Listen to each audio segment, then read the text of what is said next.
2018 has been quite the ride. From people in the brony community being outed as pedophiles, the FCC battling to take away net neutrality, the current Kira the Wolf drama, and a whole bunch of other crap. Amongst all this madness, commentators have managed to put out content. Some of it okay, some of the best commentaries I've ever seen, while others have been... Greetings, commentators, commentary fans, CC critics, and of course, my regular viewers. I'm Night and I welcome you to the second episode of How Not To Commentate. If you're familiar with the commentary community, you know why we're here. I'll be looking at a few videos that have come out this year that qualify as a commentary, and point out why they didn't work the way the creator behind the screen wanted them to. But let me point out some rules first. 1. Unlike other videos of this nature, this isn't so much a countdown as it is me just listing off what I consider bad commentaries as they come to me. 2. The person I'll be talking about doesn't really have to be a commentator. If it was done in a commentary style, I'll be treating it as such. This includes live streams and response videos. 3. I'll be judging the video on how they were edited, the points made, the behavior of the person making the video, and quite possibly the motivation behind it. And 4. It doesn't matter if the video is removed, unlisted, or disowned. If I feel there are still criticisms to be made, I'll be covering it. Fortunately for me, and unfortunately for my targets, I managed to download the videos I'll be covering before they were taken down. And I suppose to keep with tradition with this type of video, I'll be changing my avatar to fit with each subject I'll be covering. Let's begin, shall we?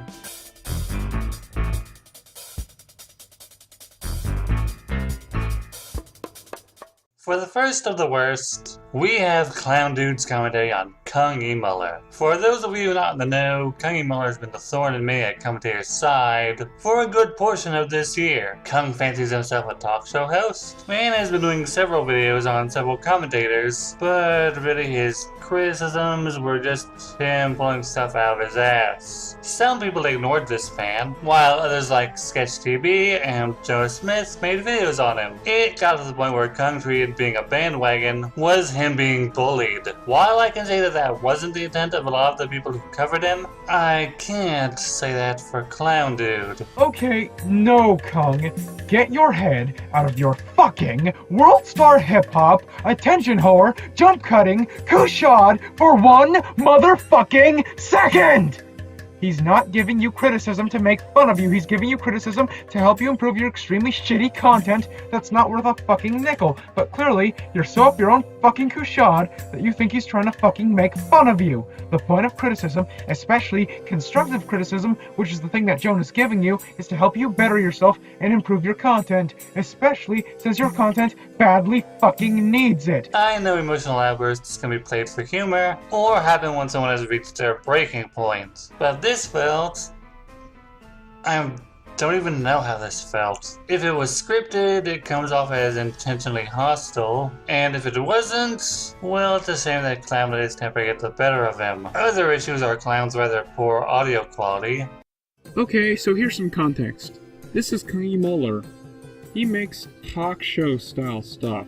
Telling Kung to use subtitles so the audience can better understand him before speaking in Dutch without subtitles himself. You're a mumbler. Please don't mumble. It makes it hard for people to understand what you're saying. If it's a speech impediment, either please make closed captions available like Nightmare Kagamind does, or do what Shadvik does and have subtitles. Welcome to Week Nothing. I am Ellie Carnula. What is happening, my little grasshoppers? Verdori, get zeer airstorm uit.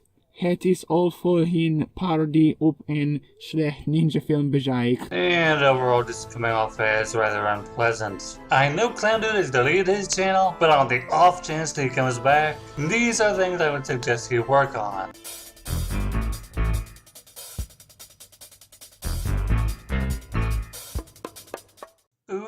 I've been wanting to do a commentary on this guy for quite a while. Unfortunately, when he did put out a video that I probably could cover, the opportunity sneaked by me like the mouse sneaking under the cat's nose. Though I did see Obscurian and Undead Meowth cover it months later. I'm of course talking about Nihilistic Snake's response to the Dark Commentator, who did a response to Snake's worst commentaries of 2017 list. So I'm gonna make a quick response. I know I'm probably digging myself a huge-ass grave, but I'm way past the point of caring, cause it's obvious people will take issue with what I say no matter what.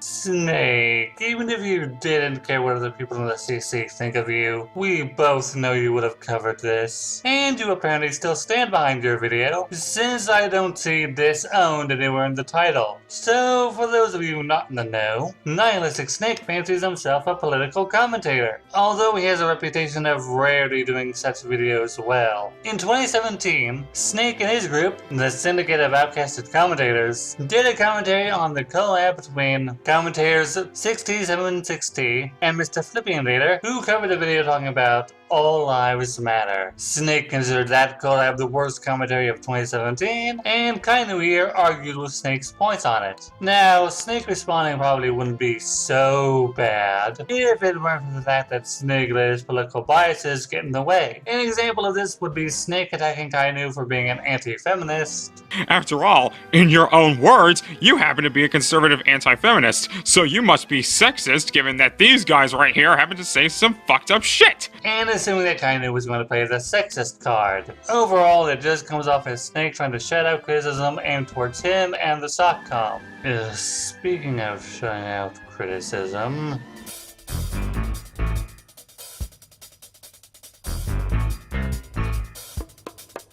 Hello, Lucas. Here for your trial? Yes, number 3 on this list is Lucas C's response to Key Commentaries number 17. Much like Snake, Lucas's video comes off as attempting to shout out criticism and making blind assumptions about the motivation behind said video.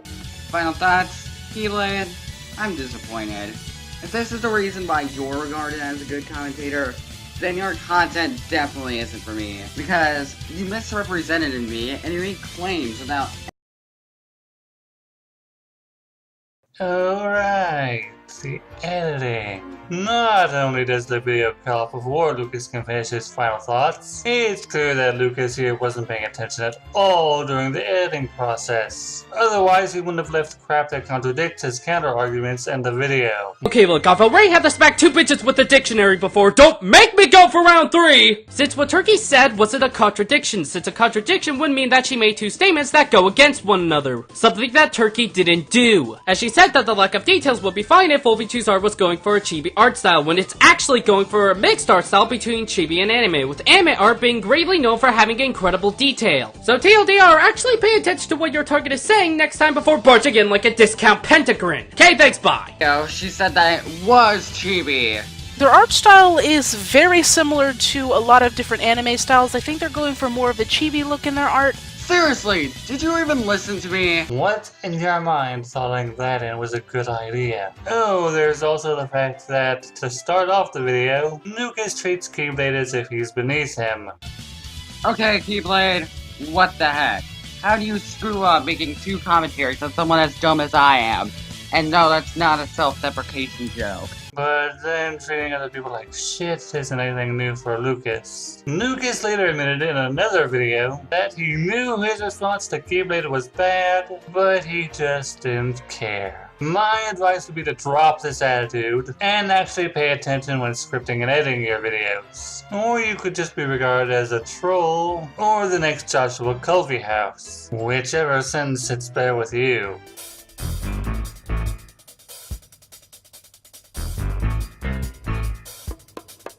You know, I've always felt that kids shouldn't be commentators. Not only are a lot of their criticisms simply opinion-based with something to back them up, they also tend to let their emotions do the thinking. I could use Benjamin Perry as a prime example of this, since all of his videos are pretty much garbage, without any actual thought or consideration put into them, but Robert Gaylord feels like the perfect case for my number 4 spot. I know I said it would be best just to ignore this brat, but Robert's video on Doodle Tones is complete shit. Shitty audio, shitty points, shitty attempts at humor that just come off as an undisciplined brat screaming for attention. The only people I know that use the word Gucci are blacks and Italians who own Gucci because Gucci's an Italian brand. Mi so pasta Oh, there's also his motive for responding to Doodle. Hello, here is the backstory of Doodle Tones or Doodle Tunes or whatever the fuck you want to call her. She is a stupid fucking commentator who does meme videos on YouTubers who are actually pretty nice, but then she calls them dicks, goes for it, and then punches them in the face, causing a YouTube war in the comments to happen.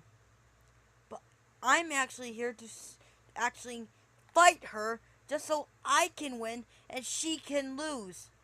Just so we, YouTube, can be so I can make a YouTube great again. Yup, he wanted to start a YouTube war with Doodle Tones. All because she dared to commentate on him. You know, I've heard folks laugh and say that people take YouTube too seriously, but it never felt so true until I went back and listened to this. Throughout the video, Robert just goes out of his way to dismiss Doodle's criticisms and be as unlikable a twat as possible. Thankfully, after the shitstorm he started over on Twitter, he has since been ignored and his YouTube account has been deleted. Yeah, I heard he started a new one, but in my opinion, if this kid turns out to be a troll, it's best to ignore him and to leave him crouching under his little bridge by himself.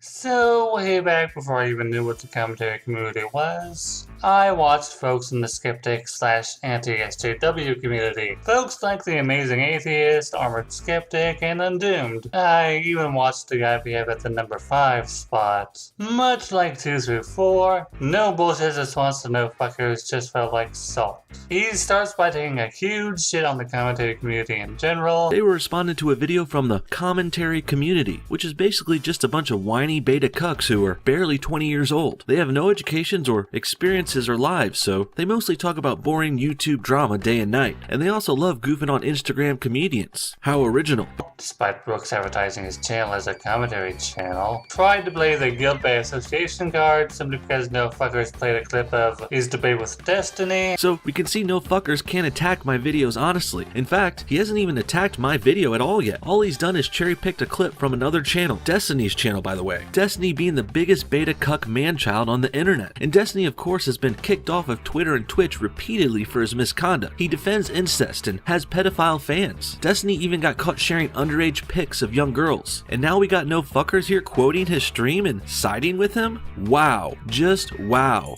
And assumed No Fuckers' political stance as a means to discredit him. Basically, this No Fuckers guy sides with the SJWs and BuzzFeed and the incest supporter Destiny. He tries to come off as this cool and edgy commentary channel, but really he's just another leftist loser supporting the whole fuck white people, conservatives are the devil narrative. And if No Bullshit is a troll like some people want to claim he is, then he trolled a good chunk of his own community by claiming that the people who did videos on him were trying to dox him. I can always turn to the bonbon in the suit, who also did a video on No Bullshit, and ask her if folks in her community do indeed consider No Bullshit a troll, or just a completely shitty human being.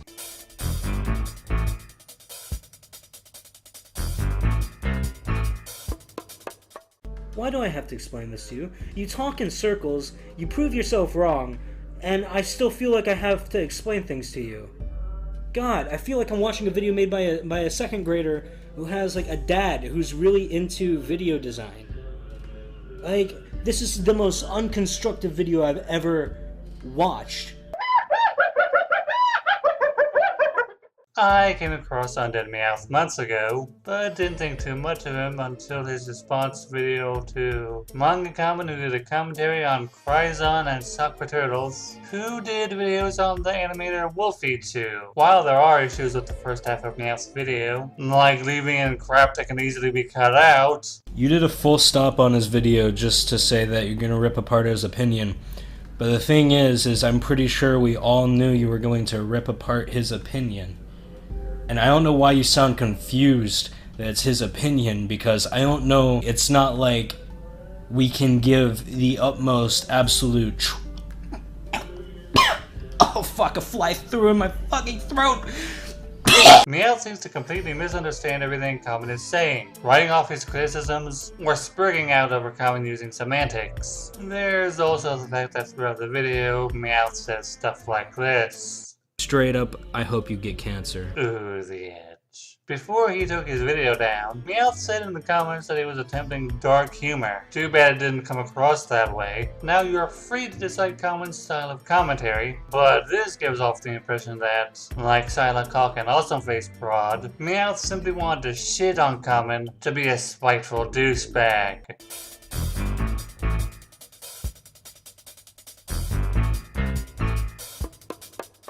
Oh, Jonah, you've been doing so well since after that garbage fire that was the CanCom on Halo Fan. Some of the videos you put out ranged from okay to excellent, but the video you put out on Fawful's Minion, this is just one big massive step backward for you. Let's start off with the obvious. This video isn't scripted. There's you cutting away from Fawful before he can fully explain why he has issues with Bowser being unable to talk in Sticker Star.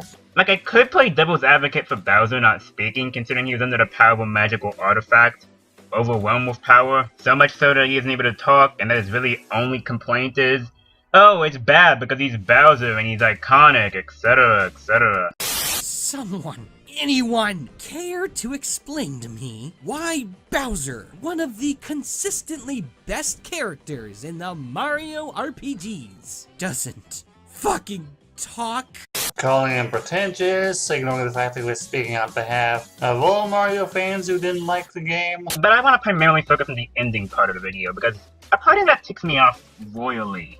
But at least I can say I listened. Misdirected and out of touch, Sticker Star baffles the mind and wastes the time. A direct deconstruction of an infamous Miyamoto quote. This game is proof that players will put up with mediocre gameplay as long as the art is good. Oh, there were so many ways to rip this line to shreds. So, where do I begin? First off, let's go back a bit into the beginning of the video, because I think there's a line here that actually kind of contradicts that, don't you? Paper Mario Sticker Star is, it's a game. One that's viciously despised by every last old-timey fan of gaming's greatest novel. See my issue here? He flat out admits the game is viciously despised, and then he goes on to say that line later on. This line just feels so incredibly pretentious, as if you feel like the only person who doesn't like Sticker Star. Oh, and then there's you putting words in the mouth of one of Fawful's patrons. First off, I want to say, Logan, thank you for this opportunity. Keep up the good work, you beautiful bastard. As for Sticker Star, I haven't played it, but now I definitely want to get into the older games. Thanks for watching. Good words. Hope mine can compare. Now, I don't watch Fawful's content. I don't know if he always lists his page spawns on his videos. So cameos like this. Like seriously, when you look in this cameo, it basically just translates to, hey Fawful, your work is awesome! Now, let me just take everything you said is fact because you're always right! Jonah, what the fuck? This gave me flashbacks to your commentary on that 7th Bloody Dragon, and we both know how that turned out. It's obvious that this video was made out of salt, and you quite possibly recorded your lines in one sitting. Remember that a commentator should watch the video he intends to cover multiple times before he does anything. Hopefully the videos Kirby Star Warrior, Justice, and Luxter did on this helped you learn how to avoid doing another video like this again.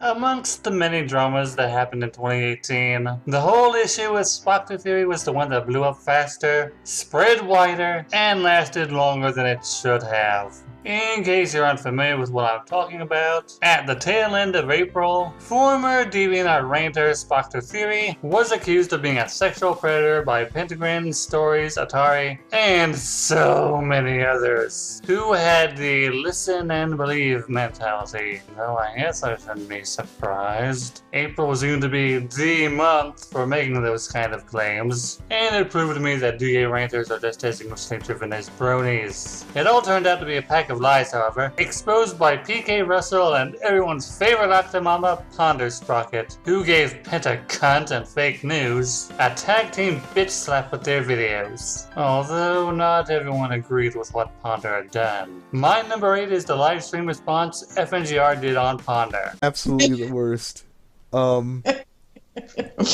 Let's see if I'm streaming yet. Bear with me, kids. We're about to do something new. While he may not be the most popular person on the internet, I usually like FNGR's content, but just because I'm subbed to him doesn't mean I like everything he puts out. And this live stream he did on Ponder happens to be one of the videos I didn't care for. One of the flaws with this video is that he did it in his chat room limbo on Skype, which caused other members to come into the call, which broke the flow of him reading his script. Jesus, I don't know how to spell. With varying degrees of quality, she's affordable. I can safely recommend Brooke as an artist. I mean, unless you want something cutesy. I mean, there's something that we're all good at, and there's some things that are less so. Brooke is capable to the best at playing within the boundaries of the commentary community guidelines that call for logic. Those include, but are not limited to, emotion, calling out things such as emotional appeals to authority, ad hominem, so forth and so on.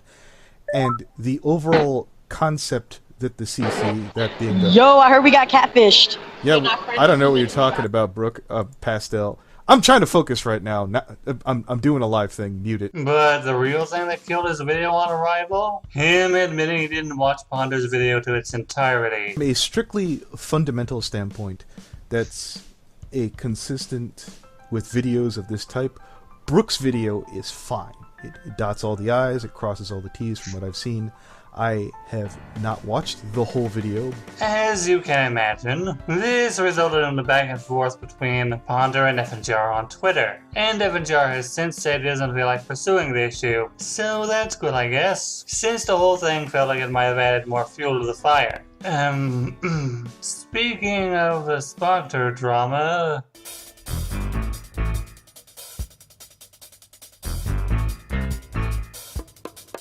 One of the people who was part of the Stay Away from Spectre Theory drama was a brilliant named Fran, who was covered twice by an artist named Heaton Mitsuru. When word of Fran and him about Ponder's video got leaked, Heaton let her anger get the better of her and made a video calling Fran out.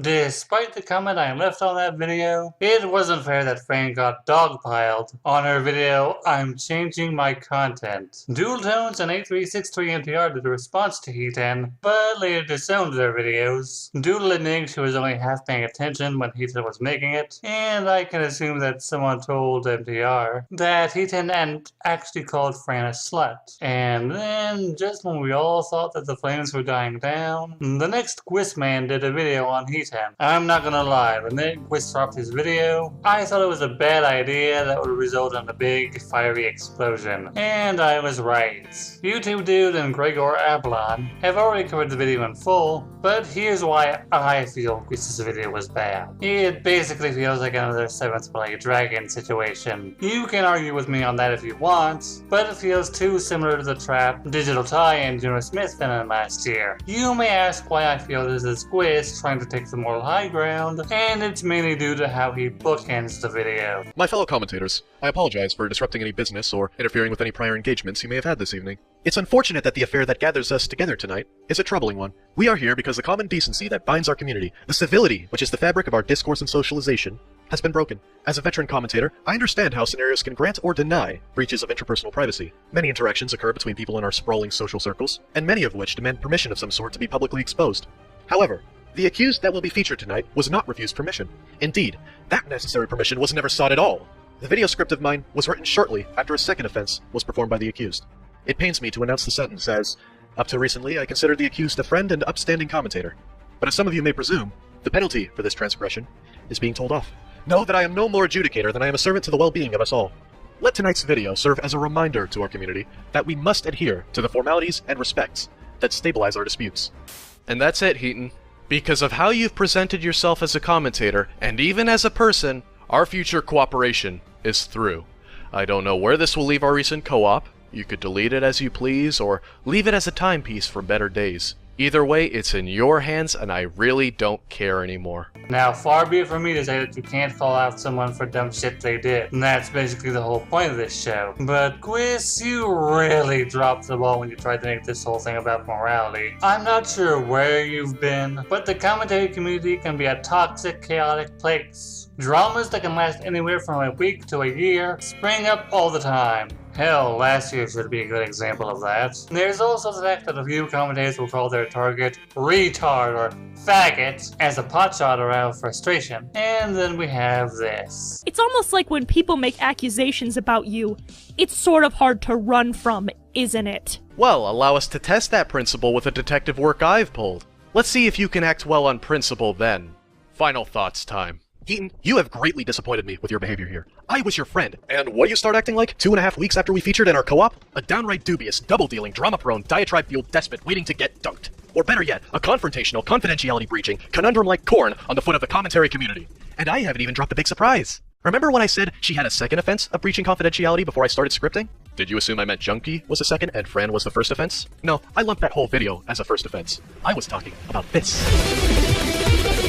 Tell me, Heaton, where exactly did you hear Ryan say that insult about you? Since we've been going all out making private beef into public problems, let's make this about you. More deja vu. But you know where I remember you getting that info? I remember about a person that was friends with both of you mentioned exactly what Mills Kohai had said about you in a separate Discord room. And you, in all your wisdom, decided to take that dispute to Twitter in response to an otherwise innocuous status update. Correct me if I'm wrong, but I think that mutual did not intend for you to bring that spat out to the public. Say, did you also try to bully an apology out of Ryan? And since you've shown how much you like to go for he said, she said bullshit through this, I'll tell you right now that I'm not just doing this because of him. This is pure karma. Because I knew I had to step in when I saw you pulling this kind of thing on not one occasion, but on multiple occasions. I knew it wasn't just me getting uncomfortable at that point. That's also why I didn't believe you about the Junkie claim, and it's why I never consulted you about this before now, Heaton. You think I could trust you with direct messages and private conversation of any kind after this? Fool me once, shame on you. Fool me twice, shame on me. Quiz, I enjoy your content, and I've long considered you one of the true intellectuals of Bob back when you were a member, someone who argues with logic rather than emotion. This video, however, proved otherwise. Throughout the whole video, I don't get that you want to criticize E10 for her poor conduct. I get the impression that you just wanted to give her a big, fat, take that bitch, especially given your final thoughts. And don't even get me started on your play-acting detective. I think what disappoints me the most is that your friendship with Heaton wasn't enough for you to confront her in private about her video or her jab at Ryan on Twitter, and the uncomfortable feeling that publicly shaming her was a bigger priority for you. If I'm wrong, please correct me.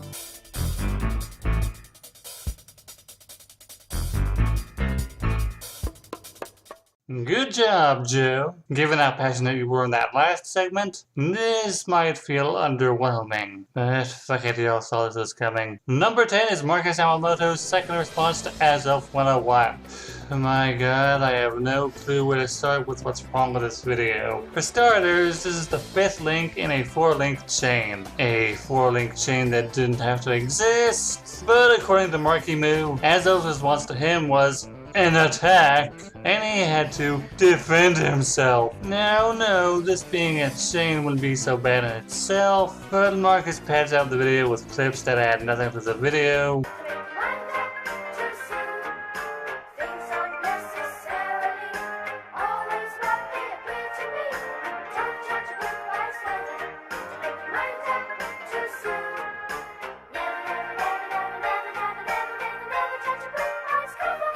Are just there to make points or jokes for him.